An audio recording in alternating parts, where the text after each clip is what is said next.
Special चहा, जेवण, त्याला हातकड्या नाही का? का नाही मला खरंच कळत नाही. राजीनामा बिजीनामा जाऊ दे खड्ड्यात, मला नाही पडली आहे कशाची. मला असं वाटतंय या माणसाला बडतर्फ करा. 10 वर्ष संघटित गुन्हेगारी यांच्या माणसाने केली.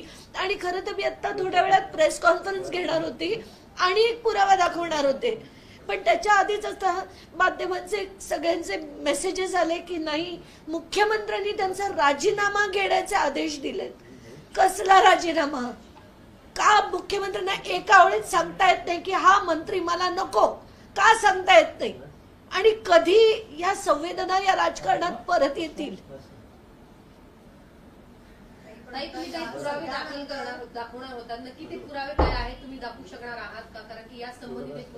आता नाही करू शकणार आहे, कारण मला ते तयार करायला अर्धा तास हवा होता, पण झाला नाहीये.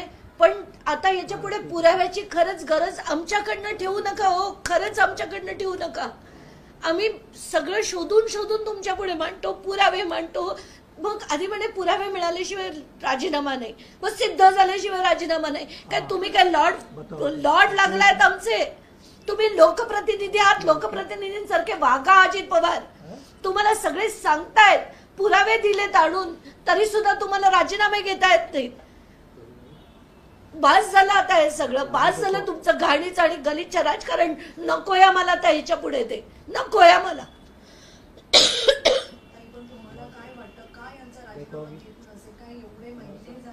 सगळे तसेच आहेत ना, सगळे तसेच आहेत. सगळ्यांना आपापल्या लोकांना वाचवायचंय. हे सगळे जण येणार, घाण करणार, पैसे काढणार आणि आपण बघत राहायचं सगळ्यांनी. वर काही बोलायचं पण नाहीये ना. फोटो व्हायरल झाल्यानंतर आज मुख्यमंत्री सांगतात राजीनामा घ्यायला. एक्झॅक्टली. आणि मुख्यमंत्री जे गृहमंत्री पडेल त्यांना माहिती नव्हतं, सीआयडीने त्यांना सांगितलं नसेल की असे सगळे व्हिडिओ आहेत, असे सगळे फोटो आहेत, सांगितलं नव्हतं, तरी तुम्हाला एवढा वेळ लागतोय राजीनामा घ्यायला. तरी त्या कराडचा सीसीटीव्ही बंद होता जेल मधला, तरी त्याला सगळी सरबराई त्याची होत होती. काय समजता तुम्ही सामान्य माणसांना? समजता काय हे शासन? काय समजतं आम्हाला? आम्ही भिकारी आहोत, थर्ड क्लास लोक आहोत की आमचं चिडून कोणी गेलं तरी त्याच्यावर कोणी कारवाई नाही करणार. किती कंटाळा येतोय, राग येतोय मला सगळ्यांचा. आता मला नको राजीनाम्यावर प्रश्न. मला असं वाटतं या माणसाला उचलून फेकून द्या, फेकून द्या त्याला. बस, धन्यवाद. आज जरी त्यांनी राजीनामा नाही दिला तर अंजली दमानिया यांचा भूमिका काय असेल? मी पूर्ण महाराष्ट्राला आवाहन करेन, यांचं हे जे चाललंय ना सो कॉल्ड अधिवेशन, ते अधिवेशन करण्याच्या पात्रतेचे कोणीही मंत्री नाहीत. उद्या सकाळी जर आज यांचा आता राजीनामा नाही, बडतर्फ केलं गेलं नाही ना, पूर्ण महाराष्ट्राला जे जे लढले, जे जरांगे पाटील, अमुक तमुक जे लढले आणि जे सामान्य लोक लढले, सगळ्यांना माझा हात जोडून निवेदन आहे, उद्या सकाळी आपण अधिवेशनावर पोचायचं. यांचं अधिवेशन बंद पाडायचं, आपण बंद पाडायचं. बास झालं. ही लोकशाही नाही. लोकशाही लोकांची असते, लोकांसाठी असते. ही लोकशाही म्हणताच येत नाही. ही राजेशाही आहे आणि ही राजेशाही बंद पाडायची आपण. मी आव्हान करेन की उद्या सकाळपर्यंत, म्हणजे आज जर याचं हे बडतर्फीचे आदेश नाही आले तर उद्या सकाळी यांची संसद आपण बंद पाडायची. ताई, तुम्ही सुरुवातीपासून या प्रकरणात मोठे खुलासे केलेत, मोठे पुरावे, सबळ पुरावे दादांना दिले, अजितदादांना दिलेत आणि मुख्यमंत्र्यांना पण दिले, सगळ्यांना देऊन झाले. डीजी, एडीजी, सीएम, डीसीएम, लोकायुक्तानं लिहिलं, ईसीआयला लिहिलं, सीजेनं लिहिलं आणि काय करणार, काय करणार? तरी त्यांना काही फरक पडत नाही. घोटाळे काढले, चौकशीचे आदेश नाहीत, काही काही काही नाही. कारण सगळ्यांना पैसे खायचे, हा खातोय थोडे, मग ते थोडेच पैसे आहेत, मी थोडे जास्त खाईन, हे जे सगळं चाललंय ना.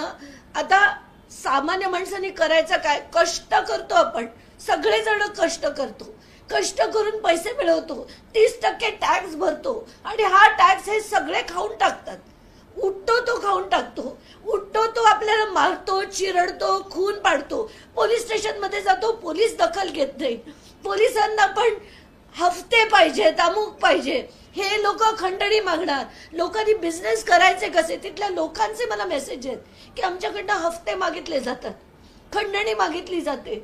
पोलीस स्टेशन मध्ये गेलं, पोलीस रेकॉर्ड करत नाहीत. आपल्याला ना सिस्टमिक सुधार करण्याची गरज आहे. अख्ख्या सिस्टमला नीट करण्याची गरज आहे. सगळ्याची डोकी ठिकाणावर आणण्याची गरज आहे. असा देश आपण आपल्या मुलांसाठी ठेवणार का? हा प्रश्न प्रत्येकाने विचारला पाहिजे, प्रत्येकाने. आणि लढायला शिकायला पाहिजे. घरात नका बसू. काय उखाडणार आहे ती माणसं? काल ते धनंजय मुंडे म्हणतायत की माझ्या विरुद्ध जे जे बोलले त्यांना मी नीट धडा शिकवेन. शिकवा, मी तुम्हाला ओपन चॅलेंज देते. मला जो धडा शिकवायचा शिकवा, जो जे करायचंय करा. असेल मत बघू आपण. सगळ्यांविरुद्ध लढण्याची ताकद ठेवते, मी ताकद ठेवते. तुम्ही सबळ पुरावे दिले होते मुख्यमंत्र्यांनी आणि उपमुख्यमंत्र्यांनी तुम्हाला आश्वासित केलं होतं की मुख्यमंत्र्यांसोबत भेटून या प्रकरणात पूर्ण जो सोक्सो लावला जाईल तो एकंदरीत केला जाईल, पण अजूनही टोलवाटोलवीच पाहायला मिळते. ते टोलवाटोलवीच करणार, त्याच्याकडनं अपेक्षाच का ठेवायची? का अपेक्षा ठेवायची की ते धनंजय देशमुखला न्याय देतील? का अपेक्षा ठेवायची की तो मुलांना, सगळेजण गेले होते सीएमना भेटायला, खरं सीएमनी त्यांच्या घरी जायला हवं होतं, त्यांच्या घरी जाऊन घ्यायला पाहिजे होतं, पण नाही गेले कोणी. ते नाही गेले. का नाही गेले? आणि त्यांना आश्वासन तिथे गेल्यानंतर तरी दिलं होतं की आम्ही त्या मुलांची, म्हणजे तुम्हाला न्याय देऊ. असा न्याय 3 महिने लागतात तुम्हाला. आणि हे सगळं तुम्हाला सगळ्यांना माहिती होतं. दसनी प्रत्येक त्यांच्या मीटिंग मध्ये हे सगळं जेव्हा मांडलं होतं, कारण त्यांनी ते व्हिडिओज कदाचित बघितलेले होते, कारण हे व्हिडिओ कुठल्या तरी एका ग्रुपवर टाकलेले होते. आणि तरी यांना डायलॉग सुचतात.